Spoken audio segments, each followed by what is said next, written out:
చంద్రబాబు ప్రభుత్వంపై తీవ్ర వ్యతిరేకత కనిపిస్తోందన్నారు వైసీపీ అధినేత జగన్.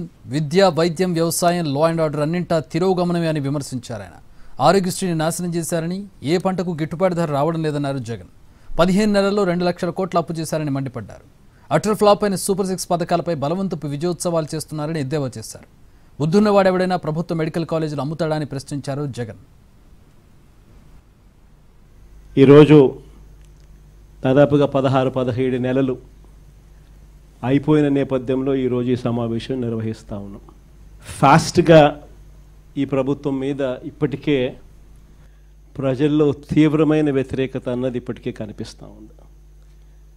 మామూలుగా 2 సంవత్సరాల తర్వాత ప్రజల్లో పరిపాలన ఎలా ఉంది అని చెప్పి చూస్తే ఏ ప్రభుత్వానికైనా కూడా సాధారణంగా ఈ లెవెల్లో యాంటీ ఇన్కంబెన్సీ ఆర్ ప్రజల్లో వ్యతిరేకత అనేది ఈ లెవెల్లో మామూలుగా ఉండే పరిస్థితి ఉంటే, చంద్రబాబు నాయుడు గారికి మాత్రం ఈ లెవెల్లో ప్రజల్లో వ్యతిరేకత, యాంటీ ఇన్కంబెన్సీ ఇప్పటికే కనిపిస్తూ ఉంది.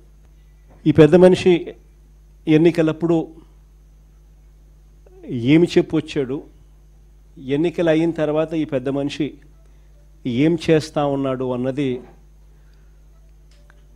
కాస్త విశ్లేషిస్తే అప్పట్లో రిపీటెడ్గా చెప్తా ఉన్న పదాలు, రిపీటెడ్గా చెప్తా ఉన్న మాటలు, సంపద సృష్టిస్తానని, సూపర్ 6, సూపర్ 7 ఇస్తానని, సూపర్ 6, సూపర్ 7 కాదు, జగన్ చేసేటివన్నీ కూడా చేస్తూ ఇంకా అధికంగా సూపర్ 6, సూపర్ 7 కూడా ఇస్తానని కూడా చంద్రబాబు నాయుడు గారి నోట్లో నుంచి అప్పట్లో మనం రిపీటెడ్గా ప్రతి మీటింగ్లోనూ రిపీటెడ్గా ఆయన ఎక్కడికి వెళ్ళినా కూడా రిపీటెడ్గా మనకు ఎప్పుడు కూడా వినిపించేటివి. మరోవైపు చూస్తే సూపర్ 6, సూపర్ 7 ఇస్తాను అని చెప్పిన ఈ పెద్ద మనిషి వాటికైతే దేవుడెరుగు, మన ప్రభుత్వంలో అంతవరకు ఉన్న స్కీములన్నీ కూడా పూర్తిగా రద్దయిపోయి సూపర్ 6, సూపర్ 7 గాలికి ఎగిరిపోయిన పరిస్థితులు రాష్ట్రంలో ప్రస్ఫుటంగా కనిపిస్తూ ఉన్న పరిస్థితులు. ఈరోజు ఒక ప్రభుత్వం నడుస్తూ ఉంది అని అంటే మనమంతా ఏమి ఎక్స్పెక్ట్ చేస్తాం? ఒక ప్రభుత్వం కనీస బాధ్యతలు ఏమిటి అని చెప్పి, ఆ ప్రభుత్వం విద్యాపరంగా మంచి విద్యా వ్యవస్థను ఇవ్వాలి, ఇస్తుంది అని ఎక్స్పెక్ట్ చేస్తాం. వైద్యపరంగా ప్రతి పేదవాడికి మంచి చేస్తుందని, మంచి వైద్య వ్యవస్థ రాష్ట్రంలో ఉంటుందని ఎక్స్పెక్ట్ చేస్తాం. ఒక ప్రభుత్వం ఏర్పడినప్పుడు ఆ ప్రభుత్వం రైతన్నకు తోడుగా నిలబడుతుంది అని, ప్రభుత్వ బాధ్యత రైతుకు అండగా నిలబడము అని చెప్పి మనం అంతా కూడా ఎక్స్పెక్ట్ చేస్తాం.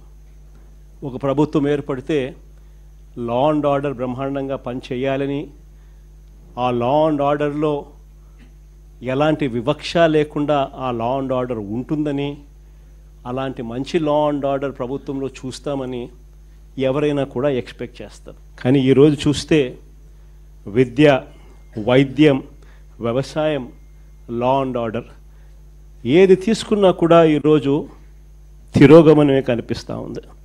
ఈరోజు రాష్ట్రంలో 17 నెలల కాలంలోనే, ఇంత తక్కువ వ్యవధిలోనే ఇంతగా ప్రజల్లో వ్యతిరేకత మూటగట్టుకున్న పరిస్థితులు బహుశా మనం ఎప్పుడూ కూడా చూసిండం. ఫస్ట్ టైం ఇది కూడా జరుగుతూ ఉంది. మొన్న ఈ మధ్యకాలంలో ఈ పెద్ద మనిషి ఒక అడ్వర్టైజ్మెంట్ ఇచ్చాడు, ఈనాడులో అడ్వర్టైజ్మెంట్ ఇచ్చాడు. విజయోత్సవ సభ అని చెప్పి ఒకటి అనంతపురంలో పెడతా ఉన్నప్పుడు ఈ పెద్ద మనిషి ఇచ్చిన అడ్వర్టైజ్మెంట్ ఇది. ఇలా ఈ మాదిరిగా అడ్వర్టైజ్మెంట్ ఇచ్చాడు. ఈనాడు వాళ్ళ పాంప్లెట్ పేపర్లో ఈ అడ్వర్టైజ్మెంట్ కూడా అందరికీ కూడా కనిపిస్తుంది. అసలు ఒకసారి ఈ అడ్వర్టైజ్మెంట్ చూస్తే సూపర్ 6, సూపర్ హిట్ ఈ అడ్వర్టైజ్మెంట్లో పైన హెడ్డింగ్ అని, కింద అవన్నీ కూడా సూపర్ 6, సూపర్ 7కి సంబంధించిన హామీలు అని చెప్పి జనరల్గా కూడా మనం అంతా అనుకుంటాం. ఈ అడ్వర్టైజ్మెంట్లో ఒకసారి చూస్తే ఇది ఎన్నికలప్పుడు ఇచ్చిన అడ్వర్టైజ్మెంటు. సూపర్ 6, సూపర్ 7కి సంబంధించి ఎన్నికలప్పుడు ఇచ్చిన అడ్వర్టైజ్మెంట్.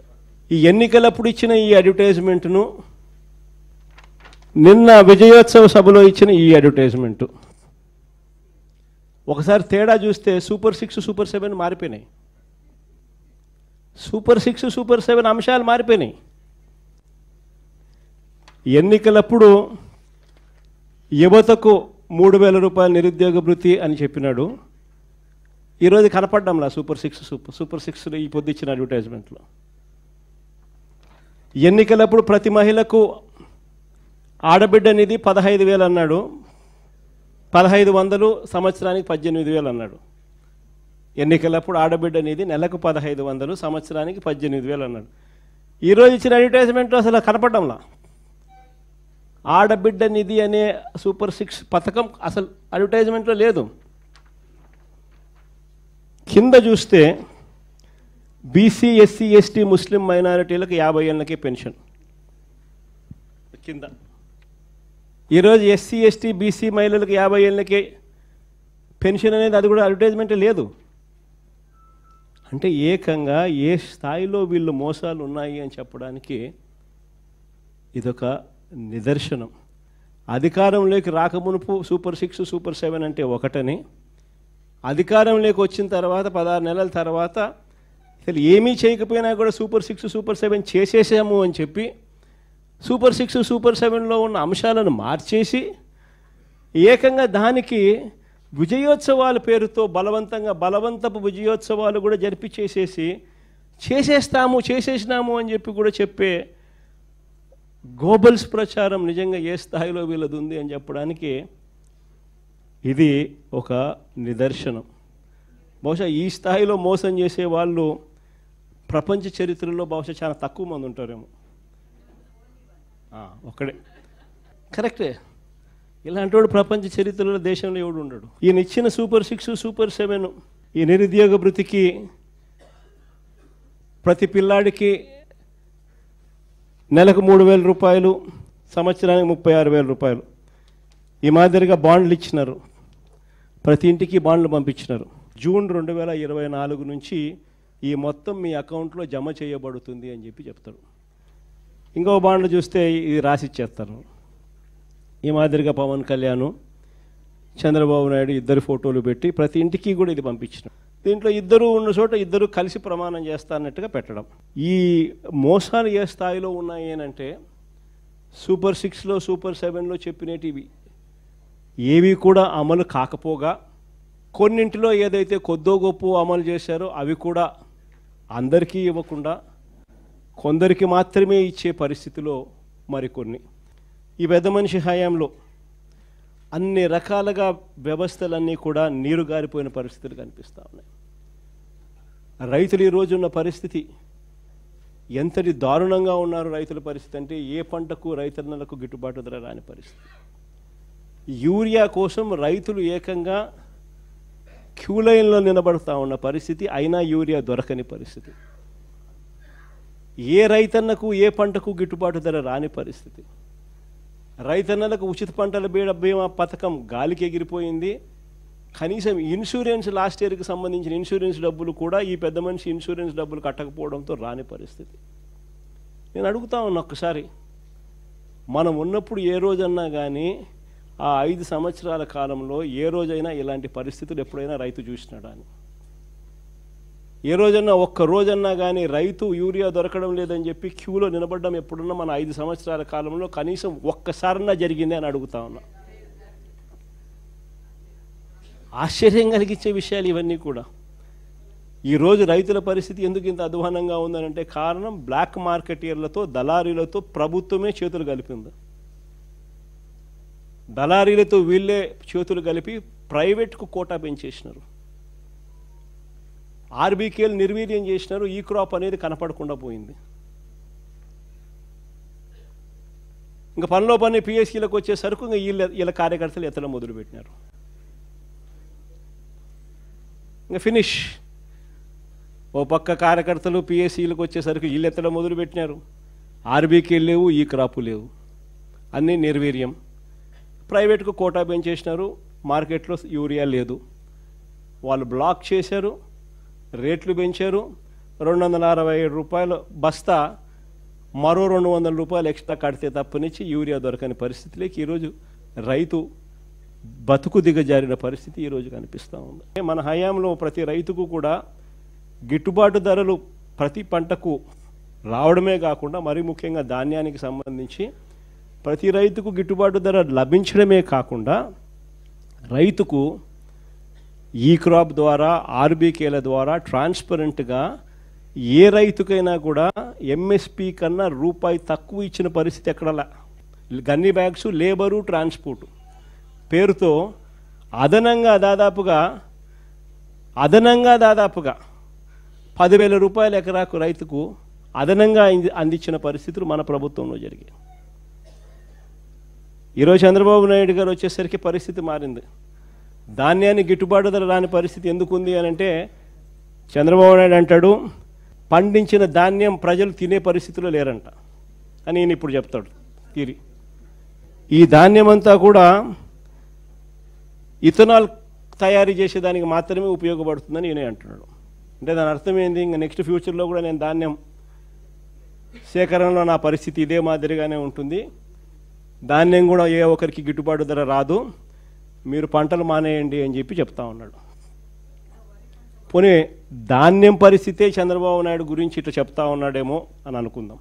పోనీ మిగిలిన పంటలు ఏ పంటకు గిట్టుబాటు ధర వస్తూ ఉంది చంద్రబాబు అని అడుగుతా ఉన్నా. ఈరోజు చంద్రబాబు నాయుడు గారు ముఖ్యమంత్రి అయిన తర్వాత ఈరోజు రాష్ట్రంలో ఏ పంటకైనా గిట్టుబాటు ధర దొరుకుతూ ఉందా అని అడుగుతా ఉన్నా. కందులు తీసుకున్నా, మినుములు తీసుకున్నా, పెసులు తీసుకున్నా, సజ్జలు తీసుకున్నా, మిర్చి తీసుకున్నా, పొగాకు తీసుకున్నా, ఉల్లి తీసుకున్నా, టమాటో తీసుకున్నా, కొక్కో తీసుకున్నా, చీనీ తీసుకున్నా, మామిడి తీసుకున్నా, ఇలా ఏ పంట తీసుకున్నా కూడా ఏ ఒక్క పంటకైనా కూడా ఈరోజు గిట్టుబాటు ధర లభిస్తూ ఉందా అని అడుగుతా ఉన్నా. ఏ పంటకు రావడంలా. కారణం దగ్గర ఉండి ఆర్బీకే వ్యవస్థను నిర్వీర్యం చేసి, ఈ క్రాప్ అనే వ్యవస్థను నిర్వీర్యం చేసి, దగ్గర ఉండి సీఎం యాప్ అని continuous monitoring of agricultural price and procurement అని చెప్పి ఆర్బీకే స్థాయిలో మనం అలర్ట్ సిస్టమ్స్ పెట్టి, ఆర్బీకేలో పోస్టర్లు పెట్టి, ఏ పంటకైనా కూడా ఈ రేటు కన్నా తక్కువ రేటుకు అమ్మే పరిస్థితి ఉంటే వెంటనే నోటిఫికేషన్ మనకు వస్తూ, వెంటనే గవర్నమెంట్ ఇంటర్వ్యూన్ అవుతూ 7,800 కోట్లు మనం ఖర్చు చేస్తూ పంటల కొనుగోలులో కాంపిటీషన్ క్రియేట్ చేసి రైతులకు తోడుగా ఉండం. ఈరోజు ఆ పరిస్థితి లేదు. అందుకనే ఈరోజు ఏ పంటకు కూడా గిట్టుబాటు ధర రాని పరిస్థితి ఈరోజు కనిపిస్తూ ఉంది. ఇక ఒకసారి విద్యారంగం చూడు, నాడు నేడు గాలికి ఎగిరిపోయింది, ఇంగ్లీష్ మీడియం గాలికి ఎగిరిపోయింది, టోఫుల్ చదువులు గాలికి ఎగిరిపోయాయి, గోరుముద్ద నీరు గారిపోయిన పరిస్థితులు, 8వ తరగతి పిల్లలకు ట్యాబులు ఇచ్చేది గాలికి ఎగిరిపోయింది, ఇంగ్లీష్ మీడియం చదువులు పిల్లలకు ఎండమావైపోయినాయి. సరే అవన్నీ పక్కన పెడదాం, నాడు నేడు పనులు ఆగిపోయాయి. సరే కాస్త ఇవన్నీ పక్కన పెడదాం. పెద్ద చదువులు చదువుతా ఉన్న పిల్లలకు ఏ త్రైమాసికం అయిపోతూనే ఆ త్రైమాసికం అయిపోయిన వెంటనే వాళ్లకు ఫీజు రీఎంబర్స్మెంట్ కింద ఫీజులు ఇచ్చేవాళ్ళం మన ప్రభుత్వంలో. విద్యా దీవెన, వసతి దీవెన అని చెప్పి గొప్పగా ప్రభుత్వం అమలు చేసే పథకాలు.